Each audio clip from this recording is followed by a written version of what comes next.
Hello students, beginning for विकुंज में आपका स्वागत है।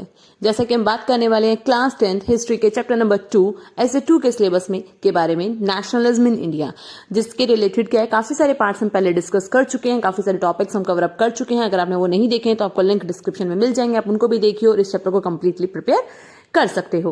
ओके, तो आज हम अपने इस न्यू टॉपिक की शुरुआत करने वाले हैं जिसका के नाम है the limits of civil disobedience movement, that means CDM। ठीक है, शॉर्ट फॉर्म में CDM। ओके, क्या लिमिटेशंस थी हम उसके बारे में बात करेंगे। मैंने आपको अपनी जो पिछली वीडियोस थी उसमें बताया था कि किस तरीके से गांधी जी ने क्या है जो दांडी मार्च की थी उसके बाद जस्ट बाद क्या है उन्होंने नमक कानून को तोड़ा और उसी के साथ क्या है गांधी जी ने CDM movement, that means civil disobedience movement की शुरुआत कर दी थी। बट सिविल डिसोबीडियंस को अलग अलग लोगों ने, अलग अलग ग्रुप ने क्या है इससे जुड़ना भी शुरू किया, बट सबके जो इसके मायने थे, सबके जो पर्पस थे, सबके जो इंटरेस्ट थे इसके साथ जुड़ने के, वो सबके अलग अलग थे। ठीक है, तो इस चीज को ध्यान में रखकर क्या है हमने देखा कि कौन कौन से जो ग्रुप्स थे वो गांधी जी के साथ सिविल डिसोबीडियंस मूवमेंट से जुड़े, क्या उनके कारण थे, और फिर बाद में जब गांधी जी ने इसको कॉल्ड ऑफ कर दिया था तो क्या रिजल्ट हमने देखने को मिले थे। और जब Gandhi ji second round table conference के लिए लंदन गए थे और वहां से आने के बाद गांधी जी ने रियलाइज किया और दोबारा से इसको रीलॉन्च करने के बारे में सोचा, तो ऐसा क्या हुआ कि बहुत सारे ग्रुप्स ने इससे जुड़ने से मना कर दिया। तो वो सारी चीजें हम पहले के अपनी पिछली वीडियो में देख चुके हैं। बट स्टिल ऐसे कौन से ऐसे ग्रुप थे, कौन ऐसे लोग थे जो गांधी जी के सिविल डिसोबीडियंस मूवमेंट से नहीं जुड़े थे। ठीक है, हम उन्हीं के बारे में बात करने वाले। तो शुरुआत करते हैं हमारी आज की वीडियो के बारे में। आपके सामने देखिए, मैंने आपको सबसे पहले क्या छोटी सी ना मतलब वैसे ही फ्लो चार्ट सा बना के दिखाया कि कौन से ऐसे ग्रुप हैं। अगर मैं बात करूं सिविल डिसोबीडियंस मूवमेंट के लिमिट्स के बारे में, तो एक बात सबसे पहले समझ लीजिए कि जब ये CDM मूवमेंट हुआ था तो ऐसा नहीं था कि सारे सोशल ग्रुप इससे जुड़ गए थे। ठीक है ना, सबके लिए स्वराज का मतलब अलग अलग था, बट सारे सोशल ग्रुप इससे नहीं जुड़े थे। कुछ ऐसे थे जो इससे अलग रहे थे और उन्होंने इसका पार्ट वो लोग नहीं बने थे। कौन से वो सोशल ग्रुप थे देखिए, इसमें मैंने वैसे तो 3 कैटेगरी में डिवाइड किया, बट पहली जो 2 कैटेगरी है वो आपस में इंटरलिंक्ड है, बट मैंने अलग इसलिए दिया है क्योंकि उनके लीडर्स की वजह से, कि उनके जो लीडर्स हैं उनका क्या रोल प्ले रहा था। समझ रहे हो, तो इससे आपको थोड़ा सा समझने में आसानी होगी। तो कौन कौन से ग्रुप हैं? सबसे पहले अनटचेबल्स, जिनको कि गांधी जी ने हरिजन का नाम दिया था। ठीक है, हरिजन दैट मीन्स क्या है, एक तरीके से क्या था, गांधी जी ने क्या बोला था उनको, गॉड, दैट मीन्स कि एक तरीके से चिल्ड्रन ऑफ गॉड, कि भगवान के बच्चे। ओके, नेक्स्ट आता है दलित्स, जिनको हम ऑप्रेस्ड क्लास भी बोल सकते हैं, और उनके लीडर कौन रहे थे, उनको कमांड किन्होंने किया था, एक तरीके से लीड किसने किया था, डॉक्टर BR अम्बेडकर। उनके बारे में कौन नहीं जानता, सभी जानते हैं। उनसे रिलेटेड वीडियोस में हमारे चैनल पर है, अगर आपने नहीं देखी है तो आप देख सकते हैं। ओके, तो BR अम्बेडकर। ओके, नेक्स्ट है हमारे कुछ ऐसी मुस्लिम पॉलिटिकल ऑर्गेनाइजेशन जिन्होंने इस CDM में पार्टिसिपेट नहीं किया था, जिनको की लीड कौन कर रहे थे, मोहम्मद अली जिन्ना। ठीक है, मोहम्मद अली जिन्ना जी थे जिन्होंने इनको लीड किया था। ओके, तो अब देखते हैं कि ऐसा क्या रहा कि इन्होंने इसके साथ जुड़ने से मना किया, ये लोग इस मूवमेंट से नहीं जुड़े थे। तो 1 बाय 1 देख लेते हैं। सबसे पहले बात कर लेते हैं अनटचेबल्स की। देखिए, अनटचेबल्स की जब भी बात आती है ना, तो एक बात मैं आपको बता दूं कि हमारी जो कंट्री रही है ना, उसमें ये एक मेरा पर्सनल व्यू है वैसे, कि डिवीजन बहुत ज्यादा रहा है। ठीक है, उसमें डिवीजन की अगर हम बात करें तो आप देख सकते हो कि बहुत सारे क्या है कास्ट है, उनके सब कास्ट है, रिलीजन है, तो इस बेस पे क्या है जो कैटेगराइजेशन है बहुत ज्यादा है। और 1930 का जो टाइम पीरियड था उसके आसपास क्या है, जो दलित या फिर जो ऑप्रेस्ड भी कह सकते हो, अनटचेबल्स भी कह सकते हो, आप किसी भी नाम से इनको बुला सकते हैं, मतलब उस टाइम पीरियड के अकॉर्डिंगली।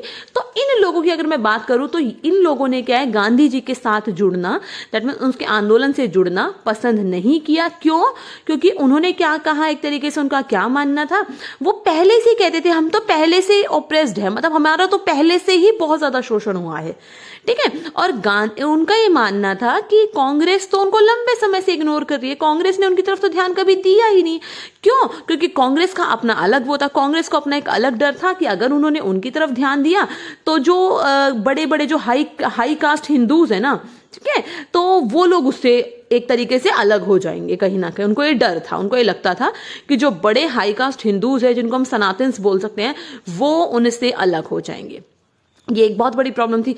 बट उनको तब भी ये कह सकते हो कि उनकी कंडीशन को देखकर भी, और उनको ये कह सकते हो सपोर्ट करने के लिए महात्मा गांधी जी सामने आए और उन्होंने एक बात सामने मतलब सबके सामने बोली, क्या कि अगर आप चाहते हो ना कि स्वराज आए, तो ये भूल जाइए कि 100 साल तक भी स्वराज आ पाएगा। क्यों नहीं आएगा? क्योंकि जब तक आप अनटचेबिलिटी को खत्म नहीं कर देते ना समाज से, जब तक आप ये अनटचेबिलिटी को पूरी तरीके से नहीं हटा देते, तब तक किसी भी देश में, किसी भी समाज में स्वराज लाना मुश्किल है। क्लियर? तो इसी वजह से गांधी जी ने क्या है, अनटचेबल्स को हरिजन नाम दिया था। That means the children of God. उन्होंने क्या कहा था, ये क्या है, भगवान हरि, दैट मीन्स भगवान के ही बच्चे हैं, आप इनके साथ भेदभाव नहीं कर सकते। और इसी वजह से गांधी जी ने क्या है, जो एक तरीके से आपको पता है बहुत सारे ऐसे ग्रुप थे इनको सत्याग्रह वगैरह से लोग नहीं जुड़े थे, तो गांधी जी ने कुछ सत्याग्रह मूवमेंट ऐसे चलाए जिसमें कि क्या किया उन्होंने, जैसे कि मंदिरों में एंट्री बैन थी अनटचेबल्स की, ठीक है, वहां पे इनकी एंट्री चालू करवाई। इसके अलावा पब्लिक कुओं को नहीं यूज कर सकते थे। आपको पता है गांव में अगर आपके आसपास आपके जो बड़े होंगे आप उनसे भी पूछ सकते हैं, ऐसा होता था कि अलग अलग कम्युनिटीज के ना कुएं भी अलग होते थे, पानी भरने के जो सोर्सेज है वो अलग होते थे, तो उन तक उनकी पहुंच करवाई। टैंक्स थे, रोड थे, स्कूल थे, हर जगह उनके साथ भेदभाव होता था। तो उन सारी चीजों को कम करने की कोशिश गांधी जी ने अपने क्या है, जो सत्याग्रह मूवमेंट है उनके द्वारा क्या एक तरीके से इसकी शुरुआत की थी, उनको उनके अधिकार दिलाने की शुरुआत की। क्लियर? इसी की वजह से क्या गांधी जी ने खुद भी ऐसा कहा जाता है कि जो टॉयलेट्स वगैरह है वो साफ किए, वो खुद करते थे, जिससे कि वो क्या कर सके, ये बता सके कि कोई भी काम छोटा या बड़ा नहीं होता, हर काम एक तरीके से डिग्निफाई है। तो इस वजह से जो स्वीपर्स थे, भंगीज जिनको हम बोल देते हैं, उनके काम को भी इंपॉर्टेंस दिलाने के लिए कि उनका काम कोई छोटा नहीं है, इसी वजह से क्या है गांधी जी ने भी ये काम करने की शुरुआत की थी। तो दैट मीन्स गांधी जी क्या एक तरीके से कह सकते हैं कि उन लोगों के फेवर में थे, उन लोगों को सपोर्ट कर रहे थे, और उन्होंने कोशिश की जो अपर क्लास के लोग हैं उनके दिल से भी ये सारी चीजें निकाली जा सके, लाइक वो ऊंचा नीचा, छोटी जाति या बड़ी जाति, मतलब जो भेदभाव थे ना, इनको निकालने की कोशिश की कि आप क्या है इस पाप के भागीदार मत बनिए, आप इस पाप को करना छोड़ दीजिए और एक चेंज लेकर आइए। क्लियर है? और इसी तरीके से क्या है, ये सारे एफर्ट्स गांधी जी कर रहे थे। बट इसी के साइड बाय साइड ना, एक पैरेलली साइड बाय साइड क्या है, बहुत सारे ऐसे दलित लीडर्स थे, उन्होंने अपने आप को खुद ऑर्गेनाइज करना शुरू किया, अपने खुद की ऑर्गेनाइजेशन बनानी शुरू की, ग्रुप बना लिए, और उन्होंने क्या डिमांड करनी शुरू की कि हमें क्या चाहिए भाई, रिजर्व कर दीजिए, हमें रिजर्वेशन दे दीजिए। एजुकेशनल इंस्टीट्यूशंस वगैरह में सेपरेट इलेक्टोरेट वगैरह की डिमांड उन्होंने रखी कि उनको क्या कर दीजिए, एक तरीके से उन सीटों पर उनके खुद के दलित मेंबर्स खड़े होंगे, जब भी लेजिस्लेटिव काउंसिल्स के इलेक्शन वगैरह होंगे तो उनको एक तरीके से सेपरेशन कर दीजिए, उनको रिजर्वेशन दे दो। क्लियर? क्यों कहा उन्होंने? क्योंकि उनका मानना था कि अगर उनको पॉलिटिकल एम्पावरमेंट लाना है, इस सोशल जो डिसेबिलिटी है या सोशल इनइक्वालिटीज को खत्म करना है, तो पॉलिटिकली उन लोगों को अपने आप को एम्पावर करना होगा। जब पॉलिटिकली दैट मीन्स की पॉलिटिक्स में उन्हीं के ग्रुप से, उन्हीं के कम्युनिटी से रिलेटेड कोई लीडर आएंगे तो हो सकता है कहीं ना कहीं वो स्ट्रांग बन पाएंगे। और ये बहुत बड़ा कारण बना कि उन्होंने क्या है, सेपरेट जो डिमांड है वो रखनी शुरू की थी। कई जगहों पर जो एक तरीके से यही कारण बना था कि जो दलित लोग हैं उनका जो पार्टिसिपेशन है सीडीएम मूवमेंट में, सिविल डिसोबीडियंस में, बहुत कम देखने को मिला था। और सबसे ज्यादा इसका असर था नागपुर एंड महाराष्ट्र में, क्योंकि नागपुर और महाराष्ट्र में जो ऑर्गेनाइजेशन है, जो दलित लोगों ने अपनी ऑर्गेनाइजेशन बनानी शुरू की थी, वो बहुत ज्यादा स्ट्रांग थी, और इसी वजह से वहां के लोगों ने सीडीएम में कम से कम पार्टिसिपेट किया था। समझ गए? तो इस तरीके से ये पूरा सिनेरियो क्रिएट हुआ। जैसा कि मैंने आपको बताया कि इनको लीड करने वाले कौन थे, डॉक्टर बी.आर. अम्बेडकर। तो आइए उन्हीं से रिलेटेड एक चीज देख लेते हैं। पूना पैक्ट, आपने इसका नाम सुना होगा, पूना पैक्ट, सितंबर 1932। क्या था ये? जैसे कि मैंने आपको बताया कि इन लोगों ने, दैट मीन्स कि जो दलित्स हैं या उनसे रिलेटेड जो लीडर्स हैं, उन्होंने क्या है, सेपरेशन की मांग रखी, रिजर्वेशन की मांग रखी। जो डॉक्टर बी.आर. अम्बेडकर हैं, इसी चीज को ध्यान में रखते उन्होंने क्या है, बहुत सारे दलितों को इकट्ठा कर एक डिप्रेस्ड क्लास एसोसिएशन बनाई 1930। अम्बेडकर जी ने क्या किया, एक डिप्रेस्ड क्लास एसोसिएशन बनाई 1930 में। ठीक है, इसी के साथ क्या है, जो गांधी जी हैं और जो अम्बेडकर जी हैं, उनके साथ बीच में, दोनों के बीच में एक और क्लैश देखने को मिलता है। वो कहां पर? सेकेंड राउंड टेबल कॉन्फ्रेंस, जिसके बारे में मैंने आपको बताया था। जब सीडीएम को कॉल्ड ऑफ किया था तो उसके बाद Gandhi ji second round table conference attend करने लंदन गए थे, और वहीं पर क्या है, एक तरीके से बी.आर. अम्बेडकर जी ने किस चीज की डिमांड रखी, सेपरेट इलेक्टोरेट्स फॉर दलित की डिमांड रखी। ठीक है, कि दलित को क्या कर दिया जाए, सेपरेट इलेक्टोरेट दे दी जाए। ब्रिटिश सरकार के सामने, ब्रिटिश गवर्नमेंट के सामने उन्होंने ये डिमांड रखी। और उन्होंने क्या बोला, जो ब्रिटिश गवर्नमेंट है उन्होंने क्या बोला कि हम इस पर सोचेंगे। क्लियर? लेकिन यहीं से क्या हुआ, उनके बीच में एक तरीके से क्या, एक समझ लीजिए सोचना क्या था, ब्रिटिशर्स ने तो मान ही लिया था कि चलिए हम दे देंगे, क्योंकि वो तो चाहते थे, आपको पता उनकी तो पॉलिसी थी डिवाइड एंड रूल। बट ये चीज सुनने के बाद गांधी जी और उनके बीच में कॉन्फ्लिक्ट हुआ, और गांधी जी किस पर चले गए? अनशन पर चले गए। गांधी क्यों गए अनशन पे? क्योंकि गांधी जी को ये लगता था कि अगर सेपरेट इलेक्टोरेट की जो डिमांड है अगर वो मान ली गई, तो जिस प्रोसेस में वो इतने लंबे समय से लगे हुए हैं कि देश में ये यूनिटी लेकर आएंगे, सोसाइटीज को आपस में जोड़ेंगे, अलग अलग धर्मों को जोड़ने की कोशिश कर रहे थे, वो कम्युनिटीज को जोड़ने की कोशिश कर रहे थे, सारी चीजें क्या है एक तरीके से कहीं ना कहीं धीमी पड़ जाएंगी, और जो हम अपने कंट्री को इंडिपेंडेंस दिलाने का जो प्रोसेस हम कंटिन्यू फॉलो कर रहे हैं वो भी स्लो डाउन हो जाएगा इसी के साथ। क्लियर? तो अंबेडकर जी ने क्या है, फाइनली उनको ये समझ लीजिए, उन्होंने जो अपना जो डिमांड थी उससे वो पीछे हटे, और उन्होंने क्या है गांधी जी की राय मान ली, और उन्होंने क्या है जो पूना पैक्ट है उसको साइन किया। उनके दोनों के बीच में एक समझौता हुआ जिसको कि हम पूना पैक्ट के नाम से जानते हैं, जो कि सितंबर 1932 में साइन हुआ था। जिसके साथ क्या है एक चीज जरूर की गई, इसका क्या हुआ कि जो पूना पैक्ट साइन हुआ था इसके साथ एक और चीज की गई कि जो डिप्रेस्ड क्लास है, जिनको कि आज हम शेड्यूल्ड कास्ट के नाम से जानते हैं, उनको रिजर्व्ड सीट्स दी गई। किसमें? प्रोविजनल और सेंट्रल लेजिस्लेटिव काउंसिल्स में। लेकिन जो इलेक्शन होंगे वो जर्नल इलेक्टोरेट ही होंगे, ठीक है ना, कि जो जर्नल मैनर में जो इलेक्शन होते हैं जिनको हम जर्नल इलेक्शंस बोलते हैं, उनमें रिजर्वेशन तो मिलेगा। जैसे आज आप देखते होंगे, एग्जाम्पल के तौर पे बता रही हूँ, अगर हमारे पास अगर मैं कहूँ जो राज्यसभा की जो है अगर उसमें 100 सीट्स हैं, मैं फॉर एग्जाम्पल बता रही हूँ, पहले ही बता दूं आपको, तो उसमें से क्या करते हैं रिजर्वेशन चलता है। आप देखते होंगे लाइक 50 जो 1% सीट्स हैं वो जर्नल के पास हैं, उनमें से क्या है 7% सीट एससी के पास है, 7 एसटीज के पास है, और बाकी की जो बचती है वो ओबीसी के पास है। इस तरीके से रिजर्वेशन चलता है। तो ऐसे क्या कर दिया, उनके लिए सीट्स रिजर्व कर दी, बट जो इलेक्शन होंगे वो सबके साथ में होंगे, उसमें उनको अलग नहीं दिया जाएगा।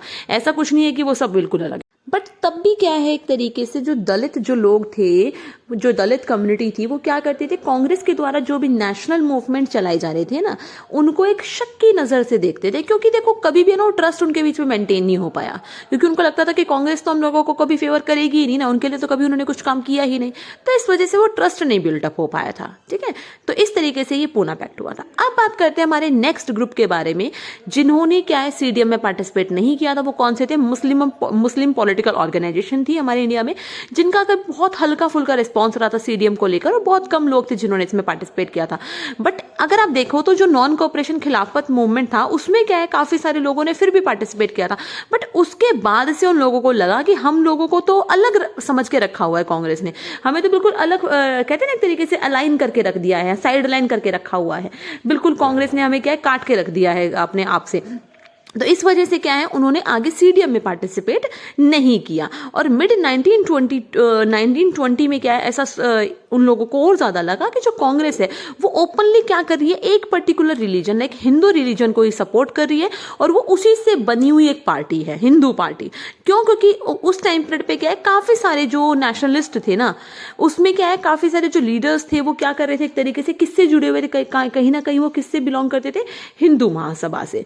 ठीक है, तो ये एक बहुत बड़ा कारण बना कि उनको लगा कि ये जो पार्टी अब धीरे धीरे हिंदू पार्टी बनती जा रही है, और इसी की वजह से जो हिंदू और जो मुस्लिम्स उनके बीच के जो रिलेशन है वो खराब होते चले गए।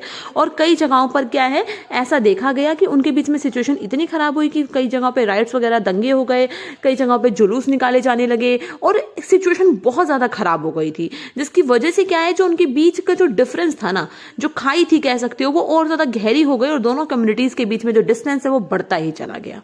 क्लियर? और जैसा कि देखिए इसका एक रिजल्ट तो हमें हमारी इंडिपेंडेंस के टाइम पे भी देखने को मिलता है, जब इंडिया और पाकिस्तान बने थे और बहुत ज्यादा जो दंगे हैं वो हुए थे और काफी सारे लोगों की डेथ भी हुई थी। तो ये एक बहुत बड़ा कारण बना था कि उनके बीच में क्या है वो ट्रस्ट बिल्डअप नहीं था। तो इसके बाद क्या है कांग्रेस और मुस्लिम लीग दोनों ही पार्टियों ने कोशिश की कि इन सारी प्रॉब्लम को सॉल्व किया जाए, नेगोशिएशन किए जाए, है ना, बहुत सारी क्या एक तरीके से कोशिश की गई दोबारा से इनको एक साथ लाया जाए। और काफी हद तक उन्हें लगा था कि वो सक्सेस हो भी गए हैं। 1927 में उनको लगा था कि दोबारा से क्या जो यूनिटी है वो आ जाएगी, जो एक तरीके से जो यूनिटी है वो दोबारा से फॉर्ज हो पाएगी, दोबारा से वो एक साथ आ पाएंगे। बट उनके बीच में सबसे बड़ा जो क्वेश्चन था ना, वो क्या था, किस चीज को लेकर था कि जो भी फ्यूचर असेंबलीज बनेंगी उसमें जो रिप्रेजेंटेशन होगा वो कैसे होगा। दैट मीन्स हिंदूज कितने होंगे, मुस्लिम्स कितने होंगे, कितने हिंदू लीडर होंगे, कितने मुस्लिम लीडर होंगे, ये एक बहुत बड़ा इशू था। और इसी के साथ क्या है, जो मुस्लिम जो ऑर्गेनाइजेशन थी उन्हीं में से, दैट मीन्स जो मुस्लिम लीग जो पार्टी थी उसमें से मोहम्मद अली जिन्ना निकलकर सामने आते हैं और वो क्या किस चीज की डिमांड रखते हैं, सेपरेट इलेक्टोरेट की डिमांड रख देते हैं। उनका साफ कहना क्या था कि जो भी क्या नाम है मुस्लिम्स हैं, जो मुस्लिम बहुल प्रांत है, जहां पे जो मुस्लिम आबादी ज्यादा है, उन्हें क्या कर दिया जाए, वहां पर क्या एक तरीके से उनका जो रिजर्वेशन है, उनकी जो सीट्स हैं वो रिजर्व कर दी जाए, उनको ज्यादा से ज्यादा सीटें पॉपुलेशन के अकॉर्डिंगली डिवाइड कर दी जाए। ठीक है, कहीं ना कहीं यहाँ पे कह सकते हो कि सीधा सीधा रिजर्वेशन की डिमांड रख दी थी। बट इसी चीज को लेकर जब 1928 में ऑल पार्टी कॉन्फ्रेंस हुआ तो उसमें जो हिंदू महासभा के एक सदस्य थे M.R. जयकर ने इस चीज का सीधा सा अपोज किया कि कॉम्प्रोमाइज करवाने के लिए आप ऐसी सारी चीजें कैसे कह सकते हो कि आप रिजर्व कर दीजिए। तो इस चीज का विरोध हुआ और इसी के साथ क्या है, जो माहौल है वो और ज्यादा गर्मा गर्मी का बन गया, और ज्यादा जो डिस्ट्रस्ट है वो बनना शुरू हो गया। और फाइनली क्या है, आपको पता ही है कि उसके रिजल्ट क्या हुए थे, हिंदू एंड मुस्लिम्स की वजह से ही क्या है, एक तरीके से इस प्रॉब्लम की वजह से ही क्या है, जो कंट्रीज है वो 2 पार्ट्स में डिवाइड हो गई थी। और ये जो थे एक तरीके से जो मुस्लिम कम्युनिटीज थी वो हमेशा से सोचती थी कि जो कांग्रेस है उन्होंने हमें अलग रखा हुआ है, हमें उन एक तरीके से हम लोगों से उनका कोई मतलब नहीं है, हम क्या है इस कंट्री में माइनॉरिटी में है, तो हम लोगों के जो कल्चर है, हम लोगों की जो आइडेंटिटी है, कहीं ना कहीं उसको खत्म कर दिया जाएगा और जो डोमिनेशन है वो किसका, हिंदू मेजॉरिटी का चलेगा। उनको ये डर था कि अगर ऐसा ही रहा तो कहीं ना कहीं हमारा जो वर्चस्व है वो खत्म हो जाएगा। तो इस वजह से वो किसी भी एक कॉमन जो मूवमेंट चल रहे थे उनमें एक साथ आने के लिए ना तो हिंदू कोई लीडर तैयार थे, ना मुस्लिम कोई लीडर तैयार नहीं थे आपस में आने के लिए। तो इस वजह से क्या है, मेनली मुस्लिम लीडर तैयार नहीं थे, हिंदूज तो फिर भी कोशिश कर रहे थे साथ आने की। तो इस वजह से क्या है, जो यूनिटी है वो एस्टैब्लिश नहीं हो पाई और धीरे धीरे जो सिचुएशन है वो और ज्यादा खराब हो गई थी। आई होप सो कि आपको एक टॉपिक समझ में आया होगा कि कौन कौन से ग्रुप थे जो साथ में नहीं थे, क्यों नहीं थे, क्या सारी चीजें थी, इनके आपको अब answer I think clear out हो गए होंगे। अगर आपको वीडियो अच्छी लगी हो तो लाइक करें, चैनल को सब्सक्राइब करें और वीडियो को शेयर करना ना भूलें। So thanks for watching and good luck student.